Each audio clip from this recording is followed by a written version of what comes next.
And hello po, magandang gabi, magandang araw, ano? Nasa panig man tayo ng mundo, ayan. Sana ay nasa maayos pong kalagayan, ano, sa pagpapanood ng ating bagong video. Para ngayong araw na ito, August 10 of 2025. O, kamusta ang lahat? Nakapagpahinga ba ng maayos? Masarap ba ang araw na ito? O araw pa rin ng, alam mo yun, gawaing bahay? Tingnan natin kung kaninong situational reading ha ang ating makukuha ngayon.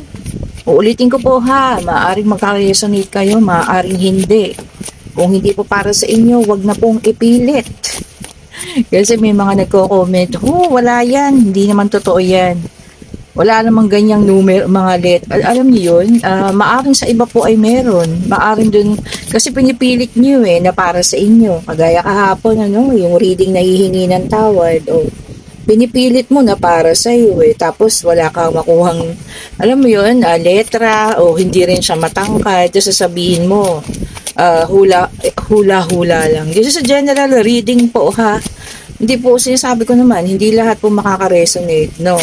Kung para sa'yo, pulutin mo. Kung hindi, di wag mong pulutin. Wag na po mag-comment ng negative ha. Sabi ko nga, ayaw ko ng negativity dito sa channel ko. Gusto ko, puro positive lang. Para po lahat ng tao na nanonood dito, positive lang yung makukuha ha.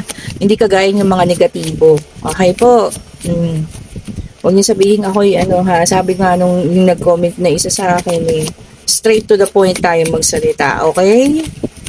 Basta ganun lang po, huwag na kayo mag-comment ng negatibo kung hindi tumakma para sa inyo. Ibig sabihin po, hindi ito para sa inyo, ha? Huwag niyong ipilit. Baka gusto niyong manghingi ng sorry sa inyo, wala namang ano. Alam niyo yun? Di isang walang akma. O, di ba? Huwag niyo na ipilit. Ibig sabihin po nun, hindi para sa iyo. So, huwag na mag-comment ng negatibo po, ha? Huwag nang pilitin. Nood kayo sa iba, baka makaresonate kayo. Okay po? Okay, so ayan, tayo na ayaw pa rin lumabas ha. Tayo ko na nasabi. Baka may magreklamo na naman. Okay, and then meron tayong Ace of Swords. So meron tayo dito Eight of Swords, ayan, Knight of Cups, Two of Cups, and Ace of Swords. So, ang ganda ha. Sa unang latag, tignan natin sa second latag. Wow. Oh, wow, puro ano ha, Ace of Wands. Oh. Okay. Tingnan pa nga natin. Tingnan mo po natin ha. Ay, ito. Oh. Ay. O, yan. Seven of Cups. Gusto ko pang makita ha. Okay.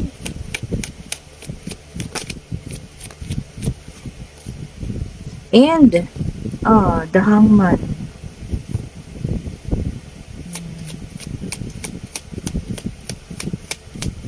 Isa na lang.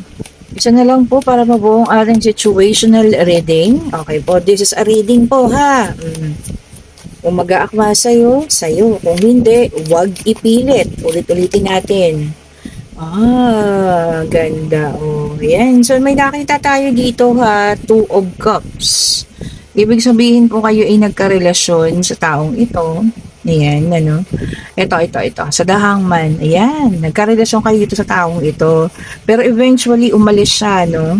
Naiwan ka nga yan, no, na para kang nagkaroon ng anxiety, no, depression. Ayan, ha. Pero alam mo ba, na naturuan mo ng leksyon ng taong ito? Oh, sa kanyang pag-alis, ano. Ikaw, definitely, kasi puro ace. Ace of Swords and Ace of Wands. Ibig sabihin po, this is a new beginning. Nandoon na tayo sa phase na hindi mo phase na tayo po ay nasa pagbabago na. Maaring nasa healing process na, no? Or baka nasa, alam nyo yun, malapit na magtapos ng healing, malapit na sa pagbabago, no? Pero alam mo ang nangyayari sa kanya, ayan. Naguguluhan, nahihirapan. Bakit? Kasi naturuan mo siya ng leksyon. Oh, 'di ba? Akala mo wala lang sa kanya yung mga nangyari, no? Pero ngayon na nakikita kanyang maayos ka, nakaka-cope up ka, naging mas maayos ka nung nawala siya. Ayan, oh. Ayan ha, nakikita mo? Parang siya ay punong-puno ng, alam niyo yun, dalahin sa kanyang mga balikat, ano? punong-puno ng siguro awa din sa sarili niya dahil sa ikaw nga naka-move on. Ano, akala niya siguro hindi mo magagawa. O, di naleksyonan siya ngayon. O, 'di ba? Akala niya kasi ganun pa rin, kagaya ng dati. O, hindi niya akalain na makaka-move on ka at maayos mo buhay mo. O, 'di ba? Ayan, mabuti sa iyo 'yan. So, naturuan mo siya ng leksyon. Baka before, pag inaalis na niya ang isang relasyon, feeling niya napaka-superior niya kasi narcissist niya. Kaso ngayon, anong nangyari? Baliktad. O, 'di ba? Siya yung naturuan mo ng leksyon. O, buti yan sa'yo. O, di siya ngayon yung hindi maka-move on. And then, meron tayong fire sign, Aries, Leo, and Sagittarius. Uy, talagang ano ka na ngayon, ha? Buo na ang self-confidence, good fortune, ayan, success and achievement na yung paparating sa'yo. Which is good. Congratulations sa'yo, ha? Ibig sabihin po, naka-move on tayo, nakapag-heal na tayo, no? Moving forward. O, ayan.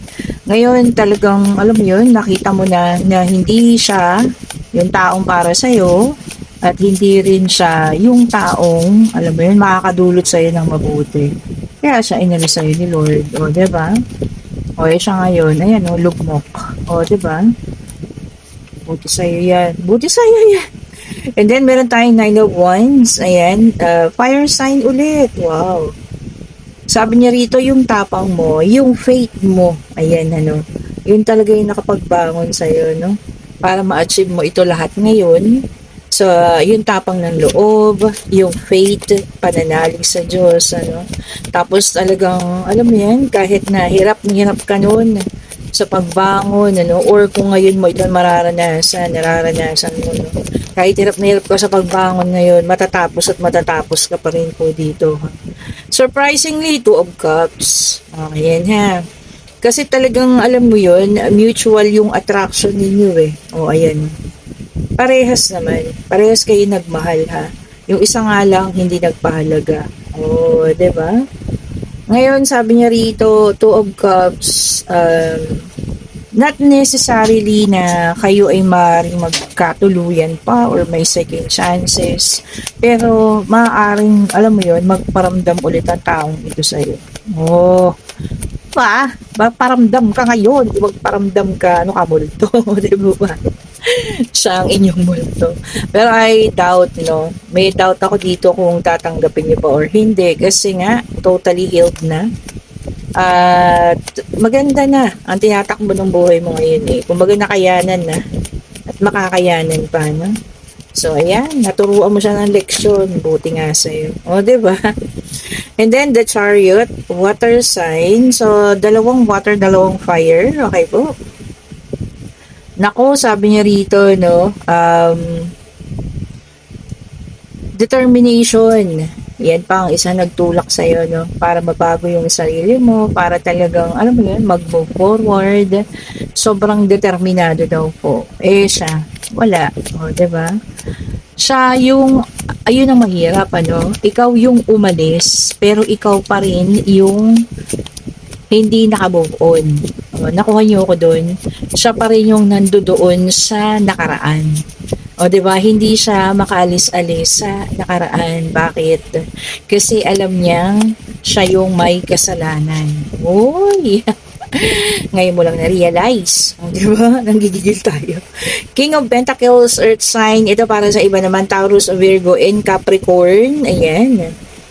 Sabi niya rito, authority.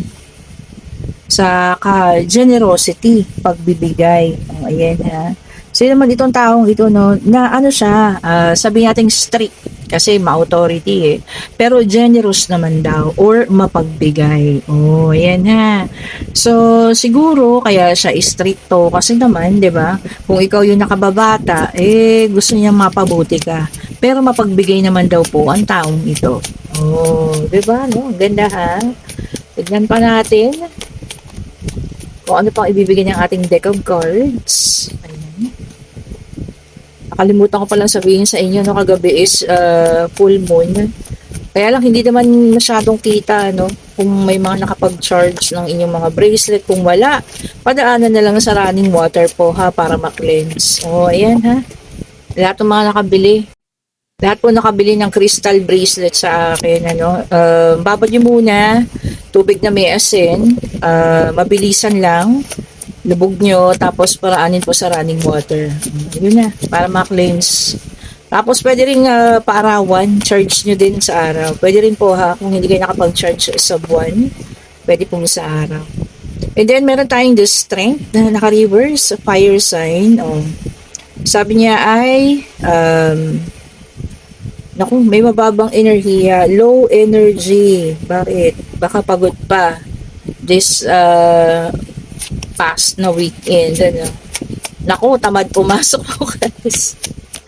Lalo na yung mga low energy. Siguro need nyo na magpahinga ngayon. As in now na ha. Pahinga na po kayo. Ayan. Para makabawi. Baka marami kayong ginawa this weekend. And then meron tayong the Empress Earth sign ulit. Sabi niya rito, no? Growth or paglago. Ayan ha. Paglago daw po sa kung ano man itong ipinasok ninyo. Pwedeng negosyo. So lalago yan. Or investment, no? So, i-check nyo rin po. Baka mamaya, ano na pala siya, lumalago na. So, hindi nyo pa na-check. Kunin nyo na yung profit, o yung kita po, ha? Iwan nyo lang yung pinakapuhunan. O, tapos, ilagay nyo sa safe. O, diba? Ibang po, ganyan. O, yan ha. Makikita na raw po ang inyong pinagpaguran. O, diba? And meron tayo ritong 9 of Pentacles, Earth sign ulit. Same thing, fruits of labor, yung kinita, ano? And plenty of financial abundance. So, ayan po, saluhin na natin. Plenty, ibig sabihin marami. No, na pang financial, kung saan man ito manggagaling, sa trabaho, sa pamana, o kung ano man, ano. Bonuses, pwede rin. And then, meron tayong 4 of Pentacles, Earth sign. Ayan. So, parang water, earth, fire, air sign na lang yung wala. O, ayan, kung sobra-sobra din daw po naman, save naman. Sabi niya rito kasi saving money. So, mag-save tayo ha, para sa ating mga susunod na pangangailangan. Kasi syempre, hindi naman natin alam kung anong mangyayari sa susunod, di ba? Baka tayo naman mga ilangan or kapusin. So, mabuti yung meron tayong madudukot, ano? Kahit siguro pa unti-unti lang, let's save, o, diba? And then, meron tayong the world, earth sign ulit. Ayan. Naku, merong walang closure. O, maaaring may nagtapos na relasyon na walang closure. O, ayan po ha. Pag gaganon, siguro ang closure na mismo, yun talagang tapos na. Kasi kung hindi na kayo kinakausap, ayaw na magparamdam, yun na yun. O, di ba po, hindi yun na kailangan mangulit. Wala na kayong dapat pang sabihin kasi tapos na. Oh. And then, meron tayong 8 of Pentacles, Earth sign ulit. Sabi niya, ang daming Earth sign po ha. Fire. Ang dami, no? Earth and fire. Sabi niya rito, no? No motivation. Mawawala ng motivation or inspiration. Bakit kaya? Maaring kayo nagkagalit. Maaring kayo ay nagkahiwalay, ano? Maaring may pangyayari na mawawala ka ng inspirasyon. Huwag naman ganun. Ibalik natin ha, kasi pagka ganun na nangyari, naku, tatamarin ka. Marami pa pong ibang bagay ha. Pwedeng mga magulang, o diba kapatid, ma-inspired kayong tulungan, mga ganun po ha. Hanapin natin yung taong, alam niyo yun, makakabuti sa atin.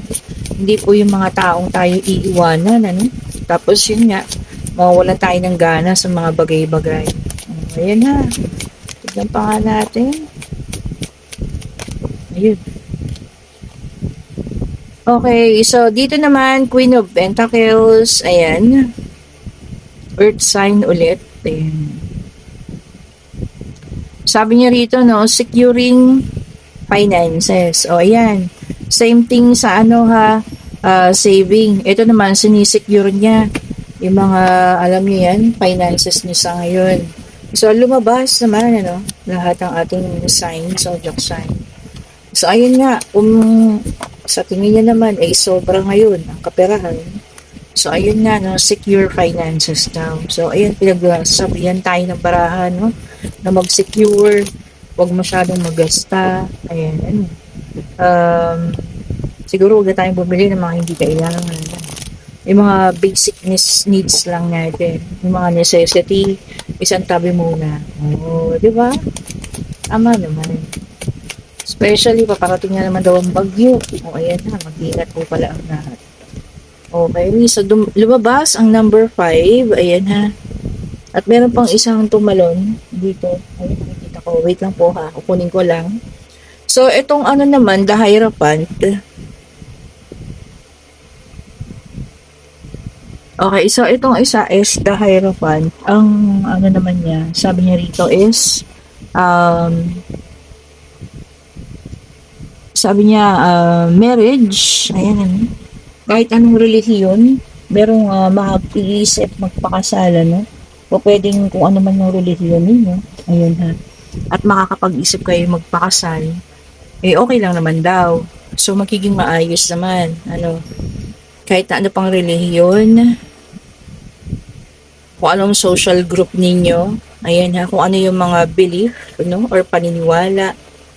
O, ayan. So, may magpapakasal pa rin. August and may number 5. Tapos, ito yung isang tumalon. Ace of Swords din. Okay po. May mga bagong ideyang mabubuo, no? Sa isip mo na maaaring, ito na, yung masasabi natin makakapagbigay sa'yo ng magandang, alam niyo yan, breakthrough, no? Sa pagbe-business. Baka ito na yun, kung ano man yung naiisip mo, no? Na talagang kikita ka, magiging maganda, no? Ang kitaan. Oh, may number 15, dala ng ating the devil. Oh, huwag katakutan, ano? And sabi niya rito, no? May mga taong may sikreto na iyong malalaman. Takpan natin siya. Ayan ha, kasi ano eh. Medyo hindi maganda yung drawing. Ayan, so may mga secrets daw na makakarating sa'yo.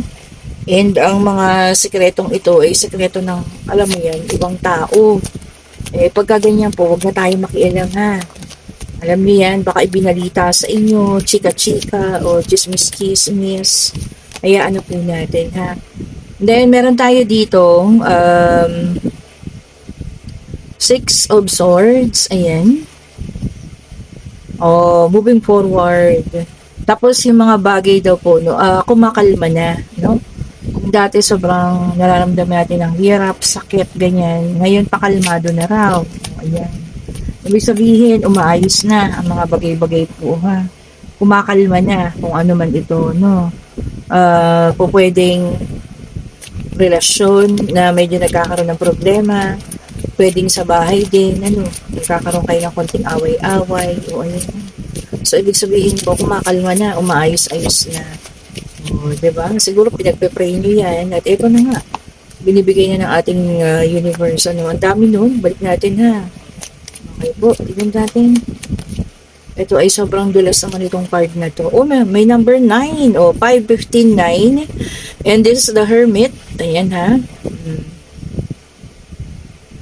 Oh, reflection. Self-reflection. Oh, karaniwan ngayon talaga self-reflection. Ano? Kumaga pinag-iisipan ng sarili. No? Ina-assess ang sarili. Oh, maganda naman. May mga dapat mong baguhin. May mga dapat mong ayusin sa sarili. No? O sa buhay-buhay. O, ayan ha. Kung ano man yan, makakabuti sa'yo, go. O, diba? Meron kayong dapat i-assess. Siguro sa ngayon, kailangan na maging mas matapang. O, diba? And then, meron tayo dito, 5 of Swords. Ayan. O, ayan. May taong surrender na daw. O, baka siya na yun, ano? So, surrender na. Dahil sa, alam mo yan, naturuan mo nga ng leksyon. O, ayan ha. Siguro, nagkasakitan kayo ng loob, ayan, mga salita na binitawan. So, ngayon, surrender na daw po siya. And number 16, the Tower. Ayan, ha. Naku, natural disaster. So, ayun na nga, kasasabi ko lamang, ano, pagandaan natin kung ano itong natural disaster. Siyempre, hindi na ito mapipigilan eh. So, feeling ko yung bagyo, ayan, ano, napaparating, o kung ano man po, ha, ang natural disaster dito. O, ayan. Tignan pa natin. Oh. And then, para sa last ng ating deck of cards, ayan ano. Sabi niya ay stress and problems. O, ayan. Marami nakakaranas sa atin ngayon ng stress dahil sa problema. No, kabi-kabilaan. Ayan, ano. Try to relax po. And pray lang. Lahat naman po matatapos at matatapos din. Wala namang forever. Sabi nga, ano, kahit relasyon nga, hindi nagiging forever. So, kung ano man po yung stress at nararamdaman yung problema sa ngayon, matatapos din po yan. Magpahinga kayo para makapag-isip po tayo ng solusyon. Okay po.